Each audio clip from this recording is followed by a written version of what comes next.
CM Punk at the end of this show, after winning back the AEW World Title, and what I thought was a great match, um, gets a question from a guy who once did improv with Colt Cabana, and that's all CM Punk needed for him to for him to quavo and take off. Look, man, he asked that man, "Who do you do improv with?" And Buddy thought he was slick, and it was like Scott Colton. Scott Colton. All right, you want to go with that name? I'll call him that for the rest of the show, for the rest of the next like half hour. And he proceeded to talk about his relationship and whatever else in such a way to where like, Yeah, he didn't even get a question. yeah. He went off. There was times when uh Tony Khan was trying to cut it off by saying, "I apologize if he was taking a question before he even got today," even though like that's not his fault and that's not that dude's fault. He didn't even ask a question, he didn't even get a question off for him to go like this. He was trying to stop it, and then when Khan tried to stop it, because I've watched this, I have now watched this thing from like three different times, between on between different people's cameras, like Denise Salcedo, the mainstream, for the scrum that was on the YouTube for AEW and other places, and like Tony Khan tried to stop it and get the ship back on track, and CM Punk said, "Nah, nosedive this bitch. We're finna go straight into this mud, and you finna have to sit here with me, and we're gonna be rolling this shit. It is what it is." And man, he proceeded to say lots and lots of things. Oh yeah, look, man. Like, if this is what I would say. If you are a person that is a neutral party in all of this and don't really and like CM Punk and everybody in as much as everybody else, you're not playing a favorite side. It is very, very hard for somebody to see somebody do up there and put on that kind of performance on stage, if you will, because he was regardless of whether how much is true or not, it was definitely performance. And man, like he was very compelling and very persuasive, because I sat there and I was sitting there like, hey man, I know, because even the previous weeks when me and you were talking about the back and forth with Hangman and the Punk thing, I was like, hey bro, I think you're leaving out this major thing where it's like they don't fucking know CM Punk like that, and for some dude to randomly come out here in the middle of a promo and say some shit like that is out of pocket, and it's up for CM Punk to take it how he wants to take it. And the way that man took it was, who the fuck are you? What the fuck you ever done? Get the fuck out my face. I do not care what you've done in this company, because I'm a bigger star than you. And if you want to go this route, if it comes between me and you, push comes to shove, Tony Khan's his number guy. The numbers ain't looking good for you, my guy. Straight up or ship the fuck out. I don't care about you. I don't care about Colt Cabana. I don't care about your friends protecting you either. And I was like, hey, this energy, they gotta fight. And apparently they did. And the thing is, today, after all that's been leading up to this over the past couple of weeks or whatever else, I have so much more respect for CM Punk and Matt Jackson and Nick Jackson and A Steel, who I don't even know who fucking existed like 8 days ago, is Kenny Omega. You know who I don't have that much respect for after finding about all this stuff and everybody's around? Adam Page. Where were you to come catch your fate and name your honor, respect, and dignity and name in these streets? Because they was out there fighting for your ass. Where were you fighting for your ass when you was trying to fight for your friend? Apparently, FTR and Hangman both left the building because they were not needed for the scrum. And the people that were still there were the Elite. Fitting. FTR and Adam Page, unessential. Fitting. Yeah. Telling. And it's funny. Everyone's tried to say, yeah, man, we need this Elite versus CM FTR match. And I'm like, how are we putting FTR in there? What have they done to be on this level? Get the fuck out of here. They're CM Punk's friends. Yeah, like, but except when it was time for smoke. like unbelievable. But I watched this and I was like, I can't believe this is happening right now. Punk is like blacking, giving it to him, assassinating Colt Cabana, calling Hangman like empty-headed and dumb and like all this other stuff. He acted like, or Tony Khan was just sitting there. He looked like a cuckold while all this shit was going on. This shit just happening in front of him, and it was a car crash that he had no way to stop the shit. And then he starts going in on, the Bucks, and Just he starts trying to do the drawn money shit and all this selective amnesia, like money has never been drawn in this company, tickets have never been sold, the world didn't exist before CM Punk. I imagine that sentiment does not go over very well. When I heard this, I immediately thought somebody like wanted to fight him. And when he went on national TV before, what was the reprimand for that? Because there seems like there was none. Because here he went again in using this public forum to do this, to embarrass the company, show he has zero respect for Tony Khan, who's sitting right there. And then like, it's just like he's assuming like people are planning all these stories. No one has come out and said they've been told by the Bucks or Kenny or anyone that they're specifically planning stories on CM Punk. I feel like CM Punk is paranoid. Hold on. First off, let's stop there. Like, I get where you're saying from that, but like nobody is revealing their sources. That's how you even get the story to begin with. Right. So go from there. I think smart people can put two and two together and notice why this guy isn't around anymore. So when Tony Khan's like CM Punk had nothing to do with it, maybe he did not.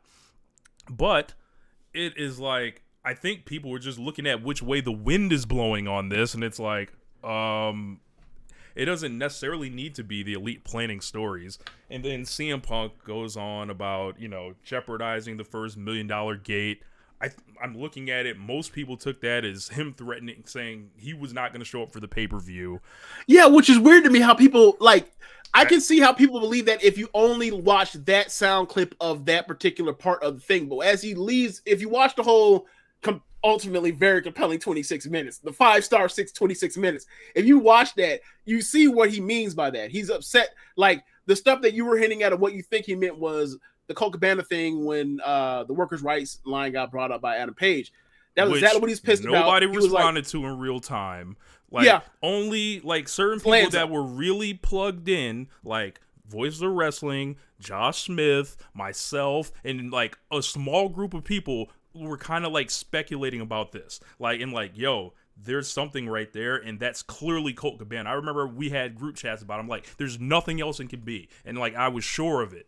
And but like that shit went unfucking noticed for months and months and months. Because Punk was gone for months and months. Because Punk was gone. Yeah. CM Punk clearly comes back, does the thing on national television. We don't get the resolution for that, and it's like, well, how many times is Punk gonna like go out in public before somebody has to step to him when he's like in this press conference beating his chest, saying, no, I will walk down this hallway and no one will step to me, and then he got stepped to. Well, I mean, look, I was gonna the plan depending on how we were gonna go as far as handling all of the stuff that CM Punk said in these press conferences. Like, look, the stuff that Keith Lee and Swerve did in this press conference was outstanding as well. And the stuff that like in that line that Tony Storm dropped in the middle about Thunder Rosa, that was also like, wait, what? And that's completely overshadowed. But when we were gonna go through all the CM Punk thing, I was gonna come up with all the funny puns for CM Punk. And like when it led to him saying all these fighting words and him basically saying like, hey, like if you have a problem with me, he said, and then he said, well, it's whatever, and he's like, let's fucking go. Like that was CM pull up. That's exactly what that was. He was at that point where like he didn't care. He was willing to fight anybody. And also, you know how it is in one of them locker rooms. That a couple punches get thrown, it gets people start getting into a clinch, might go to the ground, it gets broken up and it's pulled apart.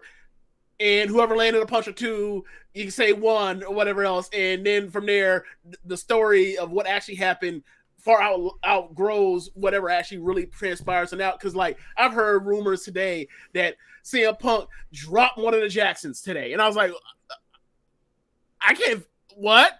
That sounds like we're playing the high school game of telephone. So I'm not going to indulge in that. Like whatever was reported is what was reported, and I'll go off that. But until I see somewhere that was a reputable site that I give a fuck about, I'll run off that. All this other stuff is innuendo, and like I'm for it, it's funny. But outside of that, like I'm not going to actually like really engage with it. Yeah. But like I saw someone say that he dropped the Jackson. I was like, ain't no fucking way, boy. Yeah. He dropped the Jackson and he saw it coming, or he stole off on him. I'll buy that he dropped him if he stole off on him. But just like the Vince McMahon Bret Hart just cold cocks him and he drops. Come on now, Yeah, that's man. too good. Ain't no way. CM Punk can have that. Ain't no look. I've There is seen no his stand fucking up, way James. that CM Punk has that kind of day where he wins back the AEW World Title in one of his best matches since he came back in front of Chicago. Buries a whole fucking Promotion. era of a whole entire leadership faction.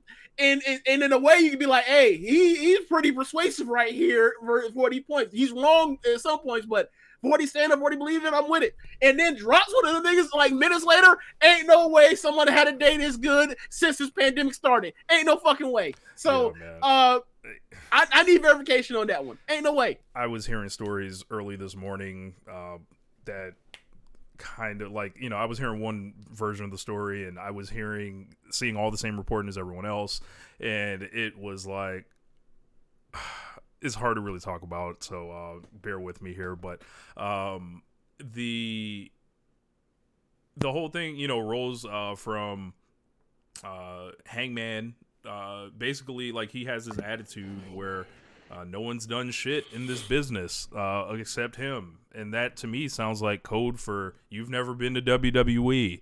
And I imagine that doesn't go over very well. And it's just like it's kind of a look into his mindset on wrestling. And yeah, I think there was a good comment that was like people were acting like AEW was on death's door before CM Punk showed up. It's like no, like it wasn't like that. Like no, they were fine. But yeah, I thought this was horrible. Like I've never seen somebody act like this in wrestling, like in public like this, like in front of the owner. Okay, yeah, that's a different perspective. Well, maybe. Hold on, let me think. Meanwhile, I'm trying to think of some of the worst of Sean on commentary during those days when he was nothing like after he this. relinquished the belt. They were always talking in code and smartly in ways to bury the other people, just like Hangman did that promo where he's talking in code to really make it hit for the people that knew. Sunny days ain't exactly code, but yeah, I get you mean. Look, yeah, I get you mean. And we see the people who Hangman Page came up under are people that do this shit all the time, like Kenny Omega. And then CM Punk has a good cry publicly and on these people, and it's just like, I can't believe this. It's like he's trying to fuck the money. He's talking about $1 million gates being jeopardized. $1 billion TV deals are at stake right now. Like, this company looks like it is going like shit is off like the reservation right now, and it's like I can't believe this is happening. The Elite were scheduled to speak at this thing, but were blocked from doing so. So once again, were they blocked? Were they blocked, or were they like, or were they like, hey, we ain't trying to do canceled. They were canceled. Oh, I figured they may have canceled. We're like, we gonna be too busy trying to whoop CM Punk's ass to be trying to do a fucking scrum for what? We need to run off this adrenaline before we come in public. No, we need to start this dude out first. Yeah, man. Like he basically like they block him, so that takes me back a couple months where I'm seeing FTR up there with Tony Khan, and they're giving Jim Cornette hand jobs in public, saying Jim Cornette can say what he likes about the promotion and all this other shit. And it's like, how much more is the Elite gonna be disrespected in public like this? Like, and then I'm thinking about, damn, like man, we talked about Triple H taking over, and I'm like, like, and you know, looking at when the contracts are up and thinking about the way sides are being taken here. Like, if you're the Elite, how can you feel comfortable TK's like, or you haven't lost his ear at this point, and you may be looking for you know, a way out at this point, which would be awful on many levels. It'd be all for your agendas. It definitely would be. That would hurt. That would hurt. Like, I don't know how I would continue like doing this anymore. Like, and it's just like, wait.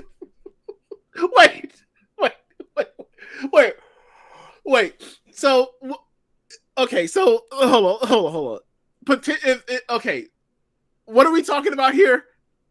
Like, if CM Punk is like forcing the Elite out of AEW, what? Like I don't even know how to quantify that. How do I how would I Wait, enjoy? but what? But no. So like, and if they went to WWE, is what you're saying? Oh yeah, that would be like really bad and awful. Like I would not want to watch it, cover it, partake in it, anything. Like I'm good. And then like I hate WWE so much. fuck them. I don't fuck with them. Like I'm a fan of the Elite. I've been a fan of the Elite. But not if they go to WWE. It's not them. Like it's not a referendum on them. It's like they let CM Punk run this shit out, and it's like I don't have any interest in that. Like, and it's Look, I don't think any of this actually happening. I think it's all overblown because there was a fist fight and like whatever. But yeah, like bro, like the idea that CM Punk gets runs 3 of the 4 original EVPs out their own fucking promotion would be fucking hilarious to me. You can't get hold like that, man.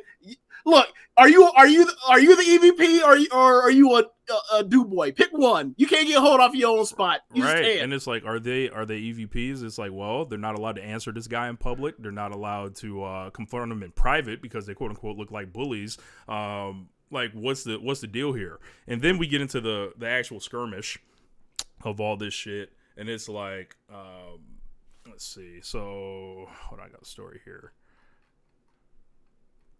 So, Punk allegedly started things by swinging at Matt Jackson. Then Ace Steel apparently threw a chair and hit Nick Jackson in the eye. And then he allegedly bit Kenny Omega and grabbed his hair. Wait. Hold on. How did Ace Steel get the ability to the timing to where there's multiple people around? He's able to throw a chair with accuracy to incapacitate Nick Jackson, or at least strike Nick Jackson with a chair, and then also be able to put his fucking canines and clamp down on Kenneth Omega. Who the fuck is this guy? Is he a Navy SEAL? I didn't know what the fuck this guy was 8 days ago. Yeah. What's happening? And it's like, nah, man. Like should he be AEW World Champion after that promo? This kind of ability? Why is he not the AEW World Champion? Yeah, man. How come he's not facing CM Punk for another $1 million game? What's going on? What's happening? Like this is all time awful. Like this is all time awful as far as like awful backstage. Or just embarrassing. I think it's more awful, embarrassing. Like just like terrible look for the promotion. Like as no one. Do you think this is going to ruin the company? This looks horrible. Do you think they won't be able to? So you think like this is now going to affect their ratings in a negative way, and also affect their buy rate in a negative way going forward? I think people are interested in watching them fight, right? But no, because I get where you're going, but like my thing is the whole thing is like they could do that, but they could also there's so much goddamn talent they can all just basically isolate themselves into their own foreign lands. And doesn't that fucking suck? And these people don't ever work with each other. And then eventually it's like, well, like it's like, why are we EVPs then? Like what are we doing here? And then like eventually someone leaves. Well, if they're EVPs, that means that like this would be their decision, not CM Punk's necessarily. Do you think Kenny Omega and or Nick or Matt Jackson want to wrestle CM Punk right fucking now? I don't think so. And that strike me on my fantasy of CM of thinking of what Kenny Omega has planned down the road with like Will Ospreay and potentially going back to New Japan. You think he wants to all of a sudden mix it up with CM Pull Up? I don't think so. I don't think CM Politics. I don't think he would want to be underneath CM Punk. That was already going to happen whether or not they were okay or not. It's just or they're going to be 1A, 1B based off of the part where like they're both top draws. One is proven to be a bigger draw at the time right now than the other one. That is what it is. But like that was the case with like Moxley too. Like there was and also Jericho. Like it is what it is. Like there's a group of people that are at this certain level and they do business with each other or they do not. It's amazing. No one's ever had a problem doing business with each other until now. No one's ever had an issue working. We don't know that until now. We don't know that. We don't know that. Like, actually, look at the results. I mean, one guy went over to the E at WrestleMania. It was over like a god that didn't want to work with the other guy. So I mean, there is something to that already existing. We just didn't hear no stories about them not wanting to work with each other. So I mean, it's kind of already been there for people plotting their own courses as top guys in AEW. I feel like I've seen everybody but that guy work with each other, so and do jobs for each other. So I don't disagree. I'm just saying the what is it? The unknowns. We don't know that. We're just speculating. We're assuming that in good faith. But like, it's pro wrestling. There's plenty of people that don't want to work with other people, and they just happen not to, and we never find out about it. Yeah, or work with other people very minimally. That's pro wrestling, is people not like each other and eventually getting in the ring once or twice every so often and move on. Yeah, that's been the case for our whole lives. This is except for this little bit of time recently. I think this is embarrassing for the company. I think this is embarrassing. Oh, it's definitely for Tony Khan. I feel like no one respects him. No one. This is trying someone to the utmost degree. He needs to. I can't even say put all these guys in a room, right? Because it's like last time it was in a room, they fought.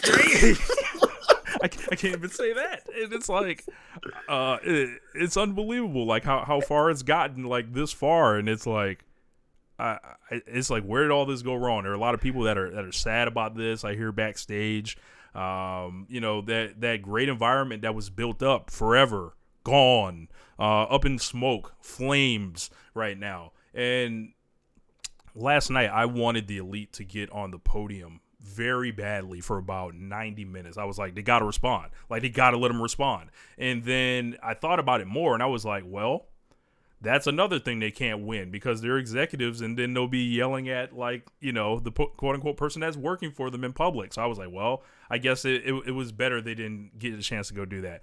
Being the Elite. There was no BTE this week? No BTE came out today.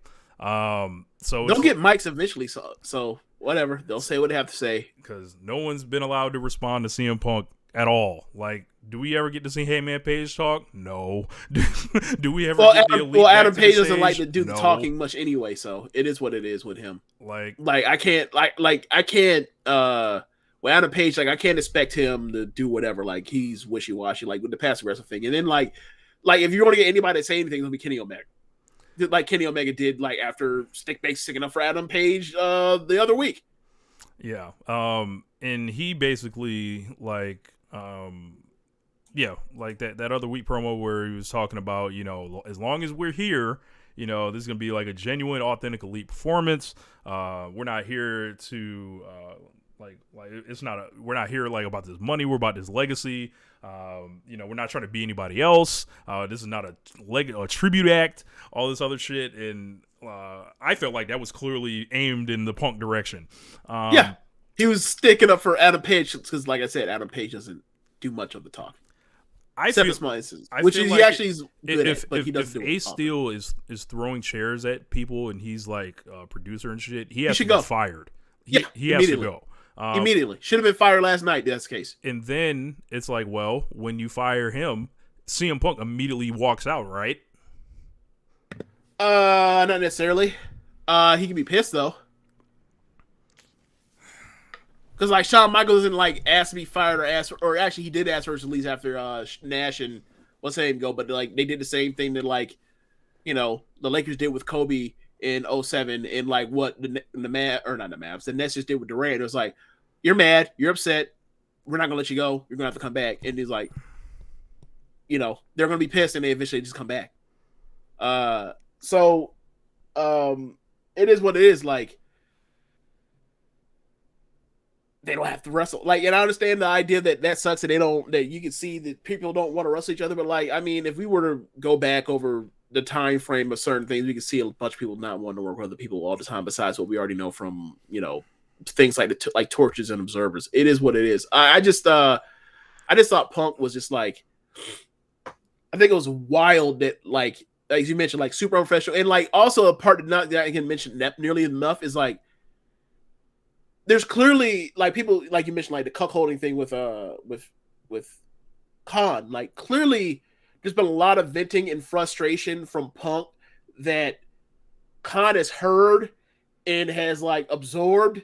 And, like, this is clearly not the first time he's heard this spiel, because the way he's sitting there and, like, even nodding in agreement at times with some of the stuff. And I'm just like, whether he knows it subconsciously or consciously or not, like, him nodding in the background while Punk's in the foreground, lambasting the whole entire upper middle management is like, yo, bro, this sounds like you're co-signing this, and these are Yes. your frustrations as well. And I was like, hey, bro, you might look.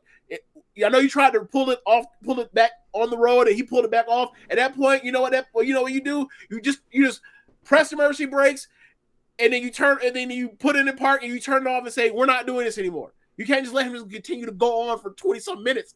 Like, like that was 1,000 bars. Look, that was 1,000 bars. Just like he let FTR go on that fucking tangent or whatever. Like, it's the same shit. It's like, where's the loyalty here for your executives and the people you started this company with? Like, for the 43-year-old, like who's gonna be around longer? Like, what are we doing here? So, I would wonder which way the locker room is leaning on this. I imagine CM Punk's a lonely man.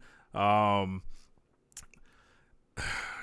this is really one of the biggest stories of I would say in wrestling, like that's ever happened. Yeah, like the head of talent relations, Christopher Daniels. Good point, sir. Who the fuck do you think? Whose side is he on? Like, shit's fucked up right now. Like, and he's probably good because he's known Punk forever through Ring of Honor and shit. Man, Frankie's on Twitter already slamming Punk. Trent, Daniel Garcia, Matt Hardy, and like 10, 15 people co-signing the Elite, and nothing from Punk. From Retrogram. Yeah, man, this sucks all around. Like, and it's like, and it feels like it's a matter of time before someone's gone. So, and I hope it's not the Elite personally. But that would be tragic.